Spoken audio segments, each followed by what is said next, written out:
Selamat datang di channel Novel Official. Sebelum kalian mendengarkan novel Pesona Pujaan Hati, jangan lupa like, share, and subscribe. Kalau tidak ku sentil jantung kalian. Hehehehe. Tanpa lama-lama lagi langsung saja kita masuk di alur cerita novelnya. Bab 5561. Charlie telah memberitahu mereka untuk selalu berhati-hati. Dia mengatakan ini karena berharap mereka berdua tidak akan meninggalkan Universitas Aurus Hill dalam waktu dekat. Akan aneh jika mereka tidak mengerti ini. Oleh karena itu, setelah memahami poin ini, dia ingin membantu. Setelah menghitung, dia menemukan bahwa dirinya tidak dalam bahaya. Dan sekarang dia ingin menghitung untuk Charlie sebagai rasa terima kasih. Vera menelepon untuk menanyakan tanggal ulang tahun Charlie karena ini. Dan semuanya kembali ke awal. Dengan cara ini, logika bisa mandiri. Terkadang dibutuhkan 100 ringkasan untuk menjelaskan satu ringkasan. Alasannya adalah sulit bagi pembohong untuk menyatakan logistik dan konsisten dengan diri sendiri. Dan mereka selalu ditemukan oleh orang lain. Namun untuk seorang gadis seperti Vera yang sangat pintar, sebelum ringkasan itu diucapkan, ringkasan itu telah menyelesaikan konsistensi diri yang logis dan membentuk lingkaran tertutup di otak. Setelah Charlie mendengarnya, dia tidak melihat sesuatu yang aneh sama sekali. Dia percaya bahwa Vera ingin membantu dirinya sendiri, mungkin karena kebaikan dirinya. Memikirkan hal ini, Charlie tidak bersembunyi lagi. Dia memberitahu Vera tanggal ulang tahunnya. Dan Vera lega ketika mendengar tanggal ulang tahun yang dikatakan Charlie bertahan sama dengan informasi yang dia temukan. Rupanya Charlie memercayai dirinya. Vera berkata, "Kak Charlie, saya akan menghitungnya untuk kamu sekarang. Saya akan memberitahu kamu segera setelah saya mendapatkan hasilnya." Selesai meramal, Vera menulis pesan ke Charlie. Pesannya, "Kak Charlie, aku menghitungnya untukmu. Heksagram menunjukkan bahwa kamu mungkin menghadapi bahaya yang sangat serius dalam waktu dekat. Bahaya datang dari utara, dan tidak ada cara untuk mengatasinya. Kamu harus lebih berhati-hati." Ketika Charlie membaca pesan ini, dia tidak bisa menahannya. Dia tidak keluar dari mobil, tetapi membalas pesan itu dan bertanya, "Apa artinya tidak ada acara untuk ditangani? Tidak bisakah aku menghindarinya?" Vera menjawab, "Ya, tidak ada cara untuk menyelesaikannya. Kamu harus menghadapi." Ekspresi Charlie tiba-tiba membeku. Dia memiliki intuisi bahwa apa yang dikatakan Vera pasti tidak dibuat begitu saja.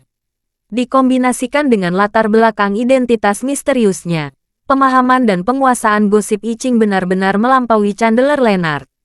Oleh karena itu, ini semakin membuktikan bahwa apa yang dikatakannya tepat sasaran. Lebih penting lagi, saat Charlie melihatnya, dia mendapat firasat buruk. Keluarga neneknya datang ke Aurus Hill, dan Vera juga datang ke Aurus Hill. Pada saat itu, pemikiran pertama adalah bahwa senior dari perkumpulan penghancuran King mungkin juga sedang dalam perjalanan menuju Aurus Hill. Melihatnya sekarang, bahaya yang disebutkan Vera mungkin tetap sama dengan menebaknya. Hati Charlie menjadi tegang. Dia merasa seperti seorang prajurit yang menjaga benteng. Terdengar suara kaki besi musuh semakin dekat, tapi dia tidak tahu apakah harus menjaga tembok timur atau tembok barat. Dia harus menjaga istrinya. Kakek neneknya juga harus dijaga. Jika dia memiliki kemampuan, dia juga harus menjaga Vera. Tepat ketika dia merasa kehabisan sumber daya, dia tiba-tiba teringat detail yang baru disebutkan Vera di telepon. Vera mengatakan, dia telah meramal untuk dirinya sendiri. Dan peramal itu menunjukkan bahwa dirinya tidak dalam bahaya. Dengan cara ini, yang harus dia jaga adalah istri dan kakek neneknya. Kakek, nenek, dan seluruh keluarga akar berada di Willow Mountain Villa. Dengan banyaknya orang yang datang dari Amerika Serikat, sangat sulit untuk tidak diperhatikan oleh mereka yang berminat. Oleh karena itu, Charlie menyimpulkan bahwa jika pihak lain datang ke Aurus Hill, targetnya pasti keluarga kakek dan neneknya. Bab 5562. Dari sudut pandang Charlie, meskipun ada kemungkinan besar perkumpulan penghancuran King akan datang untuk kakek dan neneknya, karena Vera mengatakan bahwa dia dalam bahaya, itu berarti dia mungkin harus melalui pertempuran sengit. Charlie tidak takut dengan pertempuran sengit. Sejak hari dia cukup beruntung untuk bertahan hidup ketika berusia 8 tahun. Dia tahu bahwa setiap hari dia hidup adalah pencapaian. Yang dia takutkan adalah jika kakek neneknya dan istrinya Claire berada dalam bahaya pada saat yang sama. Dia tidak akan bisa membelah dirinya. Memikirkan hal ini, pikiran pertama yang muncul di pikiran adalah menemukan cara agar Claire meninggalkan Aurus Hill terlebih dahulu. Jika Claire tidak berada di Aurus Hill, dia tidak perlu khawatir dan dapat berkonsentrasi melindungi keluarga kakek neneknya di Aurus Hill. Namun, Charlie tidak bisa memikirkan cara untuk membuat Claire meninggalkan Aurus Hill tanpa ragu. Sebelumnya, dia mengatur besar untuk Elaine, sehingga dia bisa berpura-pura menjadi penanggung jawab atas kegiatan pemenang hadiah perusahaan tertentu dan langsung mengirimkan hadiah kepada Elaine. Tur 10 hari, lalu memberinya tempat untuk menemaninya.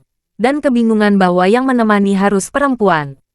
Dengan cara ini, jika Elaine ingin pergi, dia hanya bisa mengajak Claire untuk menemaninya. Namun, pikirannya berubah. Claire belajar di Amerika Serikat beberapa waktu lalu. Dan setelah kembali, dia penuh dengan ambisi karir.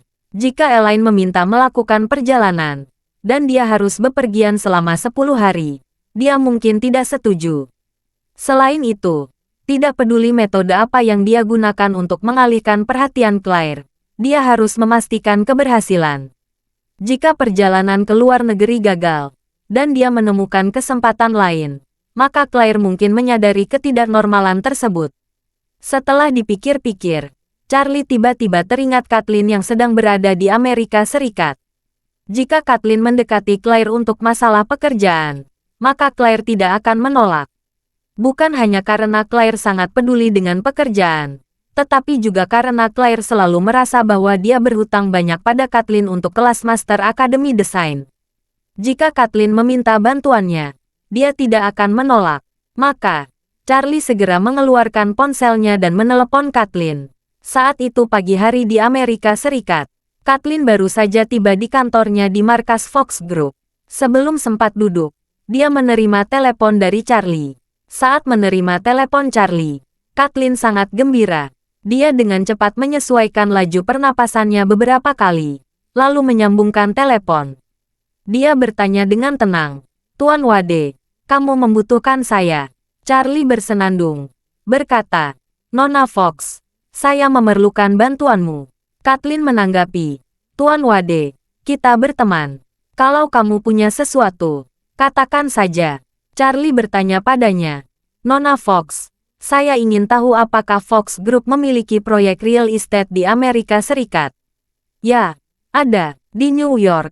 Kami memiliki sejumlah proyek real estate komersial yang sedang dikembangkan dan dibangun." Charlie bertanya lagi, "Apakah ada proyek yang baru akan dimulai atau sedang dalam persiapan?" "Ada," Kathleen berkata. "Kami memiliki pusat komersial di New York. Persiapan sedang dilakukan dan akan segera diluncurkan secara resmi." "Bagus," Charlie segera berkata. "Saya ingin meminta kamu menemukan alasan pekerjaan untuk Claire. Bantu saya menelepon Claire agar dia pergi ke Amerika Serikat untuk sementara waktu." Kathleen bertanya dengan heran, "Tuan Wade, apa kamu tidak ingin pergi bersama Claire? Dia hanya pergi ke Amerika Serikat sebentar." Kathleen bertanya dengan gugup, "Tuan Wade, apakah perkumpulan penghancuran King menemukanmu?" Charlie berkata, "Bukan aku. Ini kakek nenekku. Mereka semua ada di Aurus Hill sekarang." Kathleen bertanya padanya, Kamu sudah bertemu kakek Aker dan nenek Aker?" Bab 5563. Kalau dalam bahaya, dia khawatir mereka tidak akan bersembunyi dan menghilang. Kathleen bertanya dengan gugup, "Tuan Wade, kamu butuh bantuan? Jika diperlukan, saya akan mengirim semua orang ke Aurus Hill dalam waktu sesingkat mungkin." Charlie berkata dengan tenang, "Tidak perlu. Situasi saat ini rumit di Aurus Hill. Semakin banyak orang akan semakin kacau jadinya. Kalau tidak, aku tidak perlu memikirkan cara untuk membuat Claire pergi dulu." Charlie bertanya padanya, "Nona Fox, apa kamu bisa mencari cara untuk meminta Claire pergi dan tinggal di Amerika Serikat sebentar? Lebih cepat lebih baik." "Tidak masalah." Kathleen setuju tanpa ragu, dan berkata, "Jangan khawatir, Tuan Wade. Saya akan segera menelepon Claire. Charlie berkata. Terima kasih, Nona Fox. Menutup telepon. Charlie memarkir mobil di pinggir jalan di area Villa Elite Thompson, dan tidak terburu-buru kembali. 5 menit kemudian, Kathleen menelepon Charlie. Setelah tersambung, dia berkata kepada Charlie, Tuan Wade, saya sudah menelepon Claire. Saya mengundangnya untuk berpartisipasi dalam persiapan proyek real estate komersial. Saya mengatakan kepadanya, saya membatalkan rencana desain sebelumnya. Sekarang seluruh proyek telah dihentikan karena masalah desain. Saya tidak terlalu menyukai proposal yang diberikan oleh perusahaan desain terkenal. Saya mengundangnya untuk membantu menyalakan api. Charlie bertanya, lalu apa yang Claire katakan? Kathleen berkata, Claire sedikit khawatir. Karena ini adalah proyek besar dengan investasi 2 miliar dolar AS. Dia merasa belum cukup memenuhi syarat untuk menyarankan proyek sebesar itu. Tapi saya katakan padanya, mendesain hal semacam ini. Kadang-kadang saya hanya melihat inspirasi pada saat itu. Dan saya mengatakan kepadanya bahwa saya ingin membawa gaya Cina ke dalam desain. Desainer di Amerika Serikat memiliki pemahaman yang sangat mendalam tentang elemen Tiongkok. Saya juga mengatakan bahwa sekarang keseluruhan proyek mandek. Kerugiannya sangat besar. Saya harap dia bisa datang dan membantu saya. Claire menjawab dia siap membantu. Tetapi dia harus memadupadankannya dengan kamu terlebih dahulu. Charlie menghela nafas lega. Dan berkata, kalau begitu aku akan kembali sekarang. Kathleen dengan cepat bertanya kepadanya, apa kamu perlu bantuan saya di Aurus Hill? Charlie sedikit tersenyum dan berkata, kamu telah sangat membantuku dengan mengundang Claire. Kathleen berkata tanpa daya. Oke, Tuan Wade. Kalau kamu membutuhkan bantuanku, katakan saja. Baik, setelah beberapa saat, Charlie tiba di rumah. Begitu memasuki pintu, Claire membongkarnya. Dan berkata kepada Charlie dengan sedikit malu. Suamiku, ada sesuatu yang ingin kubicarakan denganmu. Charlie pura-pura penasaran dan bertanya. Ada apa? Claire berkata, mulai, Kathleen baru saja meneleponku. Dia bilang, dia butuh bantuan untuk beberapa masalah desain. Sepertinya dia sedang terburu-buru, jadi aku ingin berkumpul denganmu. Charlie menganggukkan kepala, dan berkata dengan serius, kalian berteman baik.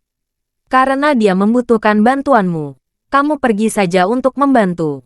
Claire dengan cepat bertanya, sayang, bisakah kamu pergi denganku?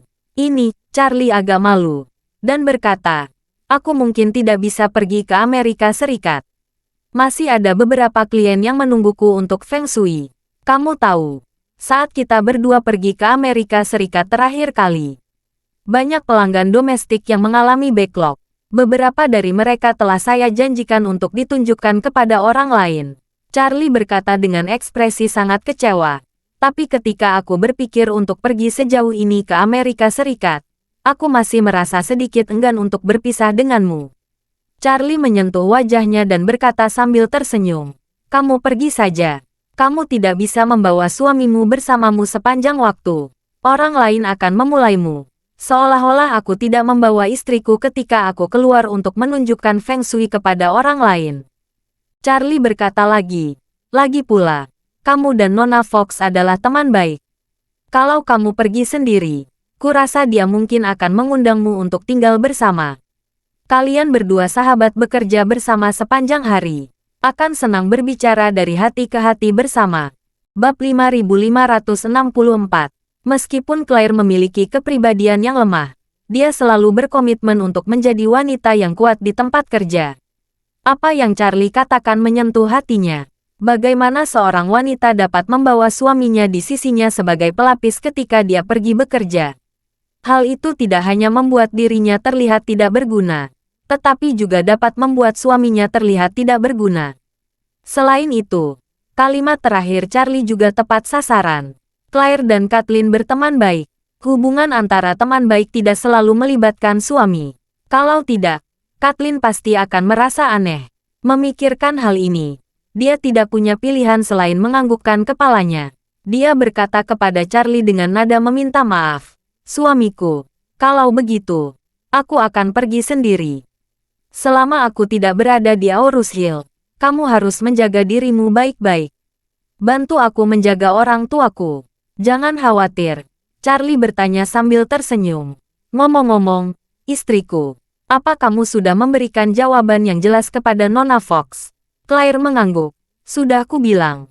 Aku perlu membencimu sebelum membalasnya. Charlie tersenyum dan berkata, kalau begitu kamu bisa meneleponnya langsung sekarang. Katakan bahwa masalah ini baik-baik saja. Kamu bisa pergi ke Amerika kapan saja. Claire bersenandung. Berkata, kalau begitu aku akan meneleponnya sekarang. Setelah berkata, Claire mengeluarkan ponselnya dan menelepon Kathleen. Di ujung telepon lain, Kathleen bertanya dengan tidak sabar. Claire, apa kamu sudah memberitahu Tuan Wade? Claire berkata, saya telah berdiskusi dengan Charlie. Saya akan menyerahkan urusan keluarga kepadanya. Saya akan pergi ke Amerika Serikat secepatnya. Sampai ketemu. Bagus, Kathleen segera berkata. Saya akan meminta seseorang mengirim jet bisnis jarak jauh ke Aurus Hill. Diusahakan tiba di Aurus Hill sebelum fajar besok. Agar kamu bisa berangkat ke bandara pagi-pagi sekali. Claire bertanya sambil bertanya. Apakah kamu terburu-buru? Ya, Kathleen berkata tanpa daya. Sejujurnya, sangat mendesak. Proyek terselamatkan selama 1 hari. Jumlah kerugiannya puluhan juta dolar. Sulit menjelaskan kepada pemegang saham. Kathleen untuk berhenti bicara. Kalau dihitung, kerugian harian proyek memang bisa puluhan juta dolar. Namun sebenarnya tidak ada kerugian besar di sini. Kerugian besar yang sebenarnya adalah dia harus menghapus semua rencana desain sebelumnya dan persiapan terkait. Kerugian langsung dalam hal ini lebih dari 100 juta dolar AS. Tetapi bagi keluarga Fox, jumlah uang ini tidak berarti apa-apa. Di mata Kathleen, jangan masukkan 100 juta dolar AS. Selama Charlie bertanya, 100 miliar dolar AS tidak menjadi masalah. Oleh karena itu, kehilangan ini tidak hanya tidak relevan baginya, tetapi juga merupakan keinginannya. Ketika mendengar ini, Claire tahu bahwa dia tidak dapat membuang waktu lagi. Dia berkata tanpa ragu, kalau begitu aku akan mengepak barang-barangku. Aku akan berangkat ke bandara besok pagi. Kemudian, dia teringat sesuatu, dan berkata dengan cepat, omong-omong, Kathleen, tidak perlu repot-repot menggunakan jet bisnis. Saya akan memeriksa tiket. Kalau ada penerbangan besok pagi, saya akan membeli tiketnya dan terbang ke sana. Kathleen berkata, tidak perlu, Claire. Saya sudah memeriksa. Tidak ada penerbangan langsung dari Aurus Hill ke New York. Kalau kamu naik penerbangan yang transit, kamu akan tiba setidaknya lusa. Jadi, kamu harus mengepak barang bawaan sekarang. Dan minta Tuan Wade mengantar ke bandara besok pagi. Aku akan mengaturnya. Baiklah, niat Claire bukan untuk membuat Kathleen menghabiskan terlalu banyak uang. Karena dia tahu bahwa biaya terbang ke Amerika Serikat dengan bisnis jet akan menelan biaya setidaknya jutaan. Namun setelah mendengar apa yang dikatakan Kathleen, tidak ada waktu yang sama sekali. Ditambah dengan kerugian 1 hari, kerugiannya bisa melebihi 10 juta dolar AS. Claire tidak lagi menolak. Bab 5565. Kathleen mengingatkan lagi saat ini. Ngomong-ngomong, Claire, jangan membawa terlalu banyak barang bawaan. Entah itu untuk hidup atau bekerja. Saya memilikinya di sini. Setelah kamu sampai, kamu akan tinggal di rumah saya dan tinggal dalam 1 ruangan. Kalau ada yang kurang, barang-barang yang saya miliki di sini dapat kamu digunakan. Kamu bisa bepergian dengan ringan kali ini. Lebih sederhana lebih baik. Oke, karena Kathleen menggambarkan situasinya dengan tergesa-gesa, Claire tidak berani menunda sama sekali. Dia menutup telepon dan kembali ke kamar bersama Charlie. Dia mulai mengepak barang bawaan. Meskipun Kathleen telah mengatakan di telepon bahwa dia harus berkemas seringan mungkin, tetapi dia tetap mengemas barang-barang pribadi yang diperlukan sebanyak mungkin. Agar tidak menimbulkan masalah bagi Kathleen ketika dia tiba di Amerika Serikat. Kathleen juga dengan cepat mengoordinasikan pesawat. Sebuah jet bisnis keluarga Fox di Hong Kong telah lepas landas larut malam dan menuju Aurus Hill. Jet bisnis ini akan mendarat di Aurus Hill di pagi hari hanya untuk menjemput Claire dan terbang ke New York. Karena Kathleen sudah menyiapkan latar belakang untuk pemadaman kebakaran, Claire juga merasa waktunya mepet. Dia berencana segera berangkat ke bandara pukul 6 besok pagi. Tidak akan ada kemacetan lalu lintas di Aorus Hill pada pukul 6. Dan bandara dapat dicapai dalam waktu setengah jam. Jika prosesnya cepat, pesawat mungkin bisa naik dan lepas landas pada pukul 7. Berpikir untuk pergi ke Amerika Serikat ribuan mil jauhnya. Meskipun Claire sangat enggan menyerah pada Charlie, dia tidak punya pilihan lain. Bagaimanapun, Kathleen telah banyak membantunya, dan dia selalu ingin mencari kesempatan untuk membayar kembali bantuan Kathleen. Charlie akhirnya menghela napas lega. Rencana membuat Claire pergi dianggap selesai. Setelah pasangan itu mengemasi koper, Charlie teringat sesuatu dan bertanya pada Claire, "Sayang, apakah kamu ingin memberitahu orang tuamu tentang perjalananmu?" Claire berkata, "Lupakan saja. Kalau saya memberitahu ibu bahwa saya akan pergi ke Amerika Serikat lagi, mungkin dia akan ribut untuk pergi bersama saya. Saya bukan berlibur di Amerika Serikat. Bagaimana saya bisa membawanya bersamaku? Besok pagi antara saya ke bandara. Lalu beritahu dia setelah saya naik pesawat. Saya akan katana. Pergi ke Amerika Serikat ini keputusan dadakan malam ini. Karena saya terburu-buru, saya tidak memberitahu dia. Bahkan kalau dia ingin pergi, dia tidak akan punya kesempatan." Charlie mengangguk. Dia juga khawatir Elaine akan mengikuti seperti plester kulit anjing. Charlie khawatir Elaine akan menyebabkan masalah pada Claire di Amerika Serikat. Dia tidak akan ada di sana untuk menyelesaikannya. Malam ini, Charlie berbaring di tempat tidur tanpa tidur. Meskipun dia tahu musuhnya sudah dekat, dia tidak panik sedikit pun. Dia bahkan samar-samar menantikan senior yang akan datang pada jeda berikutnya. Sejak dia memperoleh buku apokaliptik, dia tidak pernah bertemu langsung dengan orang kedua yang telah menguasai energi spiritual. Saat Bobby dibereskan, dia memimpin dari jarak jauh di Aorus Hill dan memerintahkan Istana Wanlong untuk membunuhnya dengan artileri jarak dekat di Siprus. Kali ini, dia tahu bahwa dia terikat untuk menghadapi pertempuran sengit dengan senior tertentu dari dinasti Qing. Sekarang dia tidak khawatir tentang masa depan. Jauh di lubuk hatinya, dia memiliki beberapa harapan untuk pertempuran sengit ini. Musuh sebelumnya terlalu lemah jika dibandingkan. Kali ini adalah kesempatan terbaik untuk menguji kekuatannya sendiri. Meskipun Vera mengatakan bahwa dia dalam bahaya, dalam benak Charlie, dia memiliki peluang tertentu untuk memenangkan pertempuran sengit ini. Ini terutama karena dia tahu bahwa dia belum terungkap, dan musuh mungkin akan mengguncangnya dan meminta Zachary menyiapkan 2 lonceng. Dengan cara ini, situasi musuh terbuka dan dirinya gelap. Ada peluang menang yang lebih baik. Bab 5566. Hari berikutnya, Charlie dan Claire bangun saat fajar. Memanfaatkan Jacob dan Elaine yang belum bangun, mereka bersiap-siap pada pukul 6 dan pergi ke bandara. Ini pertama kalinya Claire bepergian sendirian di tahun-tahun pernikahan mereka. Keduanya enggan berpisah. Mereka berdua tahu bahwa mereka tidak punya pilihan selain pergi kali ini. Charlie ingin memastikan keamanan Claire dan mengirimnya ke Kathleen, yang pasti akan merawatnya dengan baik. Dan Claire merasa bahwa dia harus membantu Kathleen menyelesaikan kebutuhannya yang mendesak. Dia harus bisa berpisah sementara dari suaminya untuk jangka waktu tertentu. Saat berpisah di bandara, mata Claire merah. Dia memeluk Charlie dengan lembut dan bergumam di mulutnya, "Sayang, aku tidak tahu berapa lama aku akan pergi ke Amerika Serikat. Kamu akan bekerja keras menjaga keluargaku." Charlie membelai punggungnya. Dia menghibur, "Dengan suamimu di sini, jangan khawatir. Aku akan menjaga orang tuamu." Claire mengingatkan, "Hal utama adalah menjaga dirimu sendiri. Jangan selalu berpikir untuk membantu orang lain melihat Feng Shui." Charlie tersenyum sedikit dan berkata dengan lembut, "Kamu juga. Jangan selalu memikirkan pekerjaan di New York.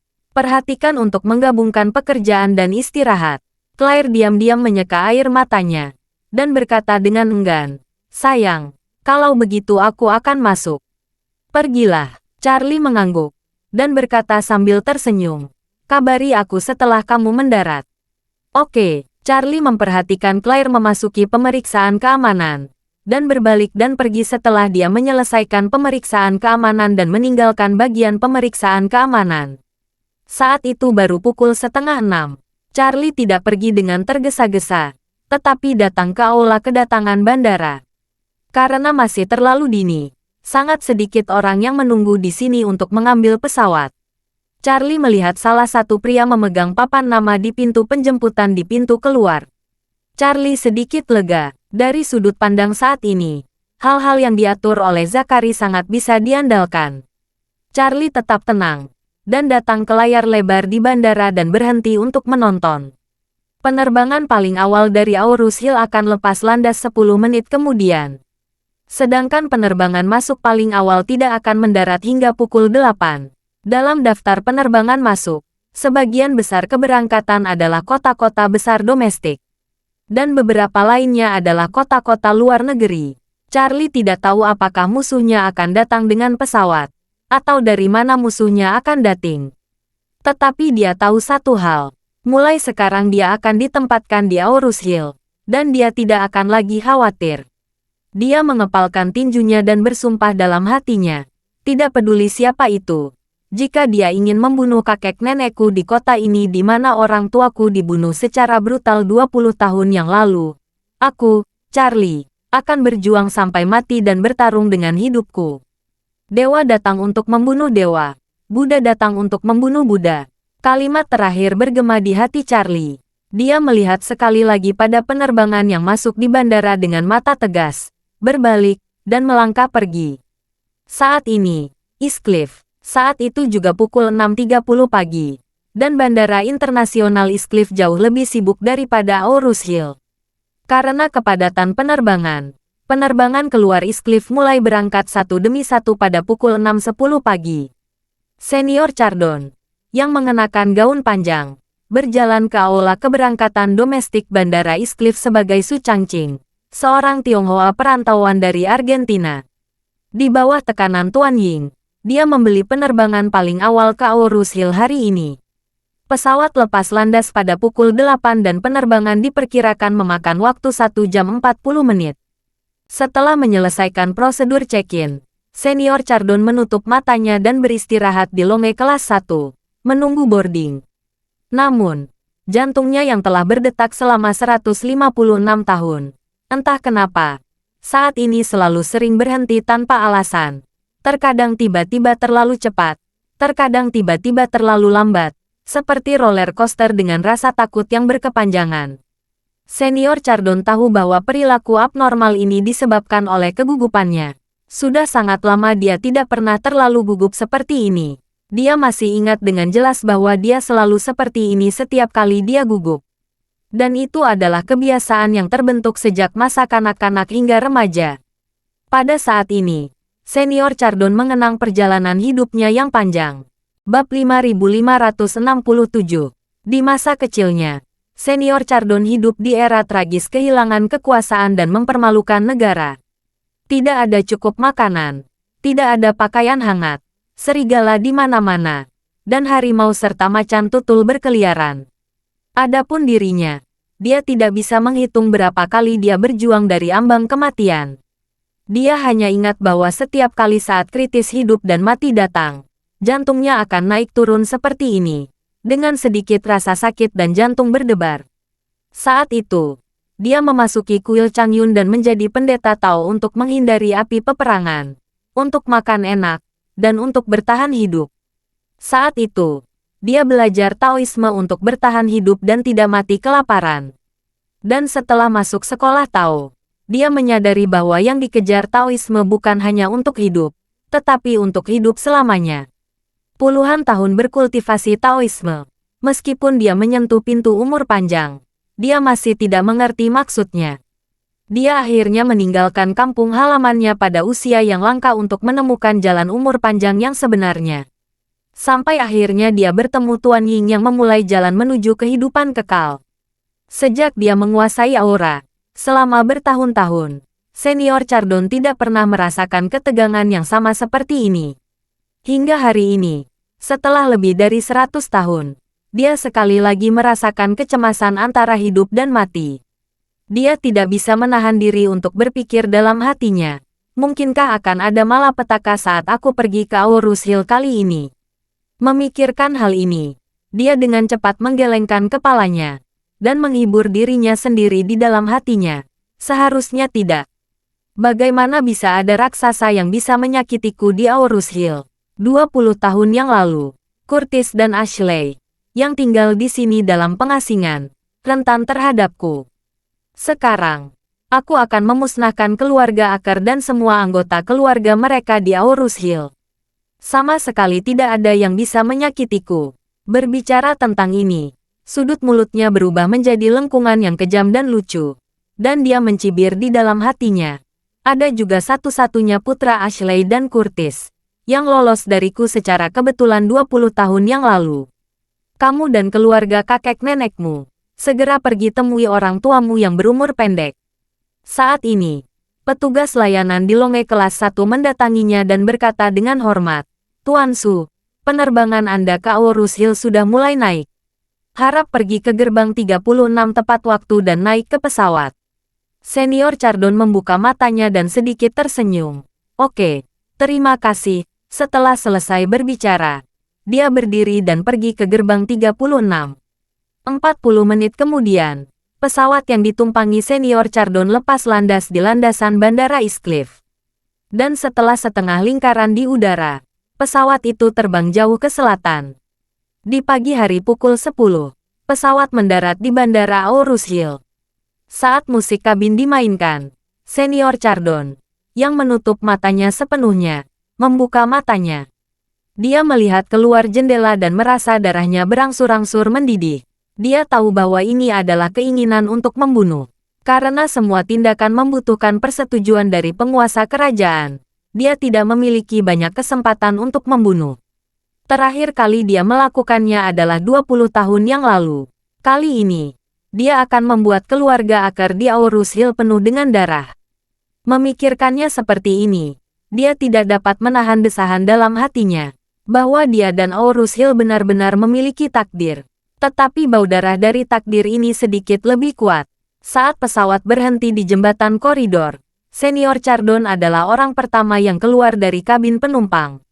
Dia berjalan melewati koridor, melewati area bagasi, dan berjalan ke ruang kedatangan bandara. Dia tahu lokasi keluarga Aker, tetapi dia tidak akan segera melakukan apapun pada keluarga Aker. Karena Tuan Ying memiliki dua tugas. Selain untuk menghancurkan keluarga Aker, dia masih perlu merencanakan tempat persembunyian setelah penyerangan. Karena dia harus menunggu dalam kegelapan sampai putra Ashley dan Curtis muncul. Oleh karena itu, hal pertama yang harus dilakukan saat ini adalah mencari tempat tinggal. Ketika dia hendak naik taksi ke kota, dia tiba-tiba melihat sesuatu yang tidak biasa. Segera, dia menoleh dan mengunci matanya pada seorang pria parubaya yang memegang tanda untuk menjemput secara diagonal di belakangnya. Dia tidak melihat apa yang tertulis di papan besar itu. Matanya terfokus pada ibu jari kanan pria parubaya itu. Kedua matanya menyusut. Jika dia menggambarkan kontrol auranya sebagai jenis penglihatan lain, maka ibu jari kanan pria ini adalah satu-satunya cahaya di dunia gelap yang bisa dia lihat. Bab 5568. Meskipun banyak agama memiliki pandangan dunia yang berbeda, semua selalu menyebutkan sebuah konsep, yaitu era akhir Dharma. Dalam istilah awam, agama-agama ini semua percaya bahwa perkembangan manusia yang terus-menerus telah secara bertahap mengurangi interaksi antara manusia dengan alam, langit dan bumi, dan alam semesta. Sehingga membuat jarak antara manusia dan Tuhan semakin jauh. Menurut penganut Tao, langit dan bumi pada awalnya dipenuhi dengan energi spiritual. Selama mereka menguasai metode menyerap dan mengubah energi spiritual, manusia bisa naik ke keabadian. Tapi sekarang, energi spiritual di alam hampir habis, dan manusia telah kehilangan kemungkinan naik ke keabadian. Jadi ini adalah era akhir Dharma di mata mereka. Terlepas dari benar atau tidaknya pernyataan ini, bagi mereka yang telah menguasai energi spiritual pada tahap ini, pengalaman pribadinya adalah bahwa tidak ada energi spiritual di alam. Dan satu-satunya cara untuk mendapatkan energi spiritual adalah melalui pil atau benda khusus lainnya yang mengandung energi spiritual. Senior Chardon mengandalkan ramuan yang diberikan oleh Tuan Ying untuk menguasai aura secara bertahap. Selama bertahun-tahun, cara dia mendapatkan aura bukan hanya ramuan yang diberikan oleh Tuan Ying. Tuan Ying juga mengatur energi spiritual di dalam basis perkumpulan penghancuran King berupa formasi khusus.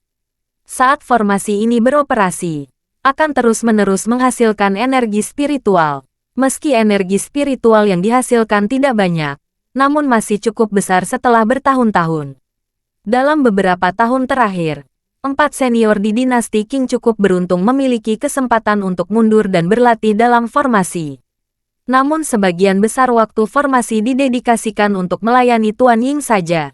Juga dalam situasi ini, keempat senior sangat peka terhadap jejak aura di sekitarnya. Seperti tikus lapar, dia sangat peka terhadap rasa makanan. Dalam kehidupan senior Chardon, hanya ada satu senjata ajaib miliknya. Dan itu adalah pedang kayu yang dianugerahkan kepadanya oleh Tuan Ying. Di pedang kayu itu, ada formasi menyerang. Selain itu, tidak berharga. Jadi, ketika menyadari bahwa pria akan menemput seseorang ini memiliki senjata ajaib di tangannya, jantungnya melompat ke tenggorokannya dengan penuh semangat. Jadi, dia menghentikan sosoknya dan diam-diam mengamati pihak lain. Saat ini, Leslie Zahner tidak menyadari ada seorang lelaki tua sedang menatapnya tidak jauh. Dia penuh energi, karena selama dia memegang tanda dan berjaga di bandara selama sehari, dia bisa mendapatkan 23.000 yuan untuk kerja kerasnya. Ini jauh lebih banyak daripada pendapatannya dari mendirikan kios di Jalan Antik. Dan pada tanda yang dipegangnya, ada 7 kata besar selamat datang pengusaha Hong Kong Chen Jiawei. Dia tidak tahu siapa Chen Jiawei. Dan dia bahkan tidak ingin Chen Jiawei datang terlalu dini.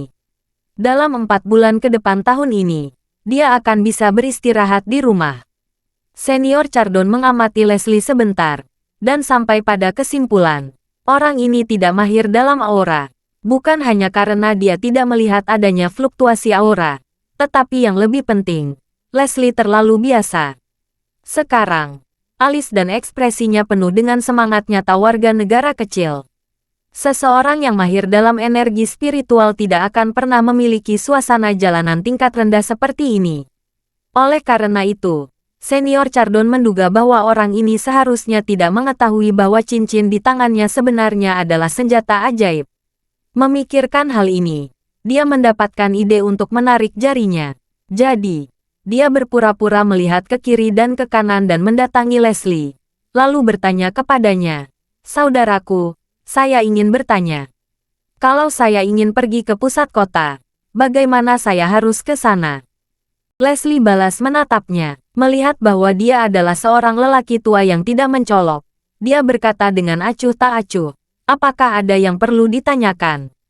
Taksi, kereta bawah tanah, bus bandara, mana yang tidak pergi ke kota?" Dia sangat tidak puas dengan sikapnya, tapi dia tidak bermaksud untuk marah.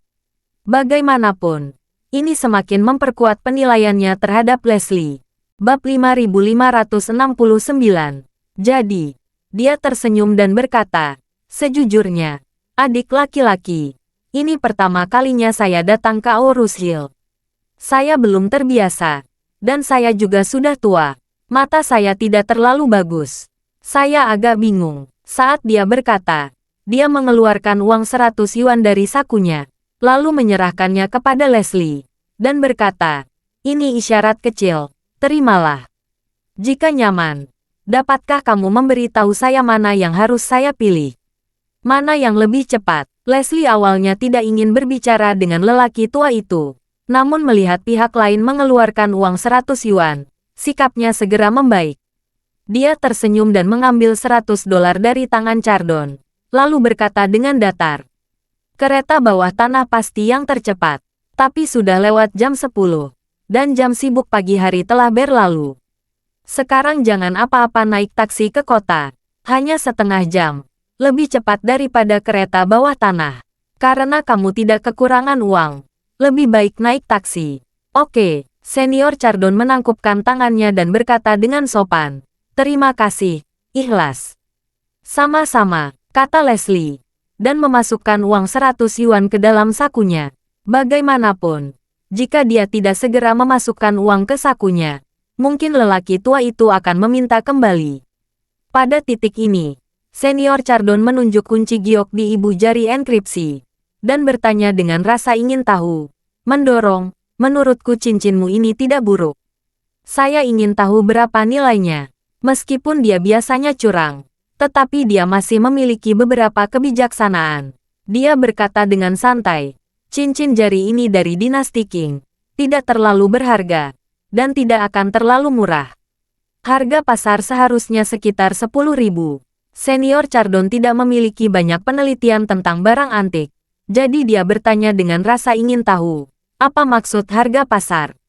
Leslie berkata, harga pasar adalah angka tengah dari 10.000, yang berfluktuasi 1 atau 2 sekitar 50.000. Aduh, Senior Chardon berkata sambil tersenyum. Melihatmu begitu mudah berkata, saudaraku, kamu pasti berkecimpung dalam bisnis barang antik, bukan? Ya, Leslie tidak menyembunyikannya, dan berkata dengan santai, saya berdagang barang antik. Saya telah melakukannya selama lebih dari 20 tahun. Senior Chardon bertanya dengan rasa ingin tahu. Saudara, karena kamu pedagang barang antik, mengapa kamu datang ke bandara ini untuk menjemput orang? Leslie mengerutkan kening, memandang Senior Chardon dari atas ke bawah, dan berkata, orang tua, kamu punya banyak pertanyaan. Tidakkah kamu hanya ingin tahu bagaimana menuju ke kota secepat mungkin? Kamu harus menerapkannya. Senior Chardon berdebar dalam hatinya, berpikir bahwa dia sepertinya terlalu banyak bicara, yang menimbulkan kekhawatiran pihak lain. Dia dengan cepat berkata dengan wajah menyesal, oh, maaf, saya terlalu banyak bicara ketika sudah tua.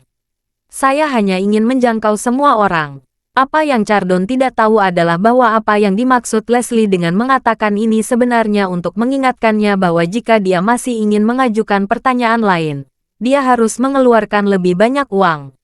Jumlah 100 yuan tadi dianggap sudah habis. Oleh karena itu, Leslie tersenyum dan berkata dengan penuh arti, orang tua, tidak masalah jika kamu berbicara lebih banyak. Kuncinya adalah dengan siapa kamu berbicara dan bagaimana kamu berbicara. Saat dia berbicara, dia sengaja membuat gerakan menghitung uang dengan ibu jari dan telunjuknya yang memakai cincin. Senior Chardon kembali sadar, dan mengutuk dalam hatinya, aku sangat bodoh. Aku pikir kamu sangat tinggi. Karena ini masalahnya, aku tidak perlu pergi bersamamu, dan aku akan langsung ke intinya. Segera, dia mengeluarkan beberapa lembar uang 100 yuan lagi dari sakunya dan menyerahkannya kepada Leslie, dan berkata sambil tersenyum, sejujurnya, aku juga sangat tertarik dengan barang antik. Saat aku melihat cincin di jarimu, aku sangat menyukainya. Saya tidak tahu apakah saudara bersedia melepaskan koleksinya. Mari kita bicara tentang uang. Bab 5570. Leslie membuka matanya ketika dia melihat uang itu, dan melihat pihak lain menyerahkan beberapa ratus yuan. Dia tidak peduli untuk melihat dengan hati-hati berapa banyak uang yang ada. Dia dengan cepat menarik uang itu, melihat sekeliling, dan kemudian berkata kepada Senior Chardon, Pak Tua, sejujurnya, tarikan jari ini bukanlah sesuatu yang bisa saya jual begitu saya mengutarakan. Ini barang milik kakak laki-laki saya. Cincin ini saya pakai sebagai tanda untuk menjemput seseorang di bandara. Tanda, Chardon sedikit mengernyit. Bukannya dia tidak bertanya-tanya mengapa ada senjata ajaib di tangan orang biasa. Jika kebetulan orang ini sampai, dan dia membelinya darinya dengan harga yang sedikit lebih tinggi, maka dia beruntung. Namun, orang ini mengatakan bahwa benda ini adalah tanda yang diberikan kepadanya oleh orang lain, yang membuat Senior Chardon sedikit waspada. Jadi, dia dengan sengaja bertanya kepada Leslie, Kakak, apa penjelasan untuk tanda ini? Bisakah kamu memberitahu saya tentang itu? Leslie terkekeh dan berkata dengan suara rendah, Kakak saya meminta saya untuk menjemput pengusaha Hong Kong. Pengusaha Hong Kong selalu menjadi pelanggan besar di lingkaran barang antik kami. Ada beberapa transaksi abu-abu yang tidak nyaman untuk dijelaskan kepada orang luar. Itu sama dengan mengirimkan informasi antar agen rahasia. Jadi harus ada tandanya. Saat dia berbicara, Leslie menunjuk ke papan nama tempat dia menerima orang, dan berkata dengan wajah tegas, saya berspekulasi. Apa yang tertulis Chen Jiawei di papan nama saya, itu sama sekali palsu. Pengusaha Hong Kong datang untuk membeli peninggalan budaya. Mereka pasti tidak menggunakan nama asli mereka. Mereka harus bergantung pada cincin di tangan saya untuk memastikan apakah saya dari keluarga. Leslie tidak berbohong kepada senior Chardon. Zachary sendiri tidak menjelaskan hal-hal dengan jelas kepada mereka, dan sengaja disembunyikan dan ambigu, membuat mereka banyak ruang untuk berspekulasi. Mengapa mengatakan bahwa tidak ada surat konfirmasi kapan orang tersebut akan datang? Itu pasti karena harus berhati-hati. Selain itu, mengapa harus memakai cincin saat menjemput seseorang? Itu pasti kunci agar pengusaha Hong Kong mengidentifikasi keaslian konektor sesuai kesepakatan. Selain itu, mengapa memakai cincin yang mengancam jiwa? Lalu mungkin ini berhubungan dengan bank makam. Dan sekarang dia berpikir untuk membantu orang-orang itu menjual barang curian mereka. Leslie juga merasa bahwa tidak peduli dari dinasti mana benda dari lubang kehidupan itu. Selama digali dan tidak diserahkan, itu ilegal. Jika digali dan tidak diserahkan, dan diam-diam disimpan sendiri, itu akan menjadi kejahatan tambahan. Zachary bersedia memberi dirinya dan Teddy 3.000 sebagai upah kerja sehari. Ini membuktikan bahwa dia pasti merencanakan banyak hal, dan dia sama sekali tidak peduli dengan uang sekecil itu. Justru karena ruang untuk imajinasi inilah Leslie sangat yakin bahwa penilaiannya pasti benar, dan dia pasti telah memahami nadi Zachary. Senior Chardon juga sedikit bingung saat ini. Di satu sisi, dia merasa bahwa hal ini mungkin penipuan, dan di sisi lain, setelah mendengar apa yang dikatakan Leslie, dia juga merasa bahwa geng sialan ini adalah geng yang menyediakan layanan satu atap untuk menjaminkan makam, memproses dan menjual barang curian. Memikirkan hal ini, dia dengan sengaja bertanya dengan ragu-ragu. Bertanya, apakah aku bisa bertanya? Apakah kakakmu seorang pedagang barang antik profesional? Ya, Leslie berkata tanpa berpikir. Dia telah berdagang barang antik selama 20 atau 30 tahun. Dia mahir dalam segala hal mulai dari kaligrafi antik dan lukisan. Senior Chardon mengangguk, mengeluarkan beberapa lembar uang 100 yuan lagi dan menyerahkannya. Dan berkata sambil tersenyum, "Saudaraku, aku ingin tahu apakah kamu bisa memperkenalkan kakakmu ini padaku. Aku benar-benar ingin mengenalnya." Terima kasih sudah mendengarkan cerita novel Pesona Pujaan Hati. Sampai jumpa di novel selanjutnya.